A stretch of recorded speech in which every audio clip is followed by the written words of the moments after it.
ആര്യ, അതെ, നമ്മളിപ്പോൾ നിൽക്കുന്നത് ലുലു മോളിലാണ്. എൻ്റെ പിന്നിൽ വലിയൊരു ക്രിസ്മസ് ട്രീ കാണാൻ പറ്റും. ഇത് 8 ദിവസം കൊണ്ടാണ് ഈ ഒരു ക്രിസ്മസ് ട്രീ ഉണ്ടാക്കിയത് എന്നാണ് ലുലു മോൾ അവരുടെ ആളുകൾ പറയുന്നത്. അതായത് ഇന്ത്യയിലെ തന്നെ ഏറ്റവും വലിയ ക്രിസ്മസ് ട്രീ എന്ന് പറഞ്ഞിട്ടാണ് അവർ ഈ ഒരു ക്രിസ്മസ് ട്രീ ഉണ്ടാക്കിയത്.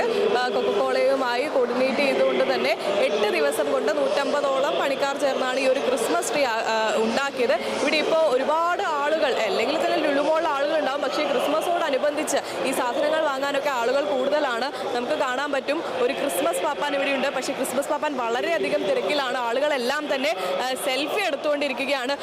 റിപ്പോർട്ടർ ചാനലിൽ നിന്നാണ്. ഒരു ഹാപ്പി ക്രിസ്മസ് പറയാമോ പ്രേക്ഷകർക്കായി?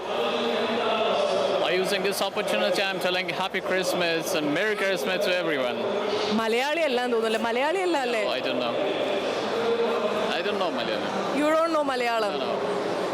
മലയാളിയല്ല, ഞാൻ തെറ്റിദ്ധരിച്ചു. ഞാൻ വെച്ചാൽ മലയാളി ആയിട്ടുള്ള ഒരു ക്രിസ്മസ് പാപ്പാനാണ് വിചാരിച്ചു. മലയാളിയല്ല, പക്ഷേ ആള് ഫോറിനാണ്. കുറേ സമയമായി ഇവിടെ നിൽക്കുന്നു. കുട്ടികളെല്ലാവരും തന്നെ ക്രിസ്മസ് പാപ്പാൻ്റെ കൂടെ ഫോട്ടോ എടുക്കാനുള്ളൊരു തിരക്കിലാണ്. ഈ ലുലു മോളിൽ സാധനങ്ങളൊക്കെ വാങ്ങാനായി ഹൈപ്പർ മാർക്കറ്റിലും മറ്റും ഈ വിപണിയിലേക്കൊക്കെ ആളുകളുടെ ഒരു തിരക്ക് തന്നെയാണ്. ഈ ഭക്ഷണമുണ്ടാക്കുന്നതിനുള്ള സാധനങ്ങൾ വാങ്ങാനായും അതുപോലെ തന്നെ മോളിൽ ഇപ്പോൾ വിനയ് ഫോർട്ട്, സിനിമാ താരം വിനയ് ഫോർട്ടിനൊരു പരിപാടി നടക്കുന്നുണ്ട്. അപ്പോൾ ക്രിസ്മസിനോടനുബന്ധിച്ചുള്ളൊരു പരിപാടിയാണ്. അപ്പോൾ അത് കാണാനുമായി ആളുകളുടെ തിരക്ക് മറ്റ് ദിവസത്തിനേക്കാളും വളരെയധികം കൂടുതലാണ്. നമുക്ക് ഈ ഒരു ക്രിസ്മസ് ട്രീയുടെ പൂർണ്ണ രൂപം നോക്കിക്കഴിഞ്ഞാൽ നമുക്ക് മനസ്സിലാകും ഭംഗിയായി തന്നെ നിർമ്മിച്ചിരിക്കുന്ന ഒരു ക്രിസ്മസ് ട്രീ ആണ്. കാരണം ക്രിസ്മസ് ബെല്ലുകളുണ്ട്, അതുപോലെ തന്നെ സ്വർണ്ണ നിറത്തിലുള്ള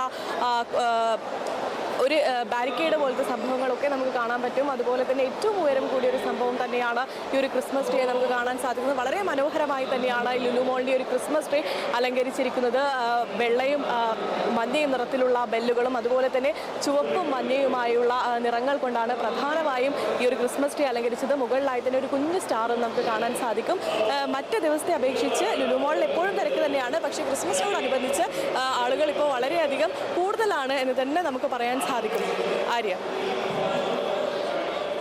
ഇപ്പോൾ സൂര്യ സുജിയാണ് ലുലുവിൽ നിന്നും തുടരുന്നത്. സൂര്യ, ലുലുവിലെ തിരക്ക് നമ്മൾ എപ്പോഴും കാണുന്നതാണ്. പക്ഷേ ക്രിസ്മസ് അടുക്കുമ്പോൾ, ന്യൂ ഇയറിനോ അടുക്കുമ്പോൾ കൂടുതൽ ആളുകൾ, കൊച്ചി നഗരം മുഴുവൻ ലുലുവിലേക്ക് എത്തുന്ന എല്ലാ ആഘോഷങ്ങളുടെയും അവസാനം എന്ന് പറയുന്നത് ലുലു മോളാണ് കൊച്ചിക്കാർക്ക്. അപ്പോൾ എത്തരത്തിലാണ് ഇപ്പോൾ ആളുകൾ എത്തിക്കൊണ്ടിരിക്കുന്നത്? അപ്പോൾ അവിടെ സജ്ജീകരിച്ചിരിക്കുന്ന വിപണി, അതുപോലെ തന്നെ ലൈറ്റ് കാര്യങ്ങളൊക്കെ സൂര്യ ഇപ്പോൾ ദൃശ്യങ്ങളിൽ കാണിച്ചു. അപ്പോൾ എത്രത്തോളമാണ് ആളുകൾ, കൊച്ചിക്കാരവിടെ എത്തിക്കൊണ്ടിരിക്കുന്നത് ഇപ്പോൾ? നമ്മളുടെ ഈ ഏറ്റവും പ്രധാനമായ ആളുകൾ ഇന്ന് ഇവിടെ എത്തിയിരിക്കുന്നത് ഈ ഒരു ക്രിസ്മസ് ട്രീ കാണാൻ തന്നെയാണ്. ഈ ഒരു വൈകിട്ട് 6 മണിയോട് കൂടിയാണ് സിനിമാ താരമായ വിനയ് ഫോർട്ട് ഈ ഒരു ക്രിസ്മസ് ട്രീ ഉദ്ഘാടനം ചെയ്തിരിക്കുന്നത്. ഇന്ന് പ്രത്യേകത എന്ന് വെച്ചിട്ടുണ്ടെങ്കിൽ വെറും 8 ദിവസം കൊണ്ടാണ് ഈ ഒരു ക്രിസ്മസ് ട്രീ അലങ്കരിച്ചത് എന്നാണ് ഇവർ പറയുന്നത്. അപ്പോൾ ഒരുപാട് തൊഴിലാളികൾ ചേർന്നുണ്ടാക്കിയ ഒരു ക്രിസ്മസ് ട്രീ ആണ്. അപ്പോൾ ഈ ക്രിസ്മസ് ട്രീയുടെ മുന്നിൽ നിന്ന് ഫോട്ടോ എടുക്കാനും അതുപോലെ തന്നെ ഈ ഒരു ഷോപ്പിംഗ്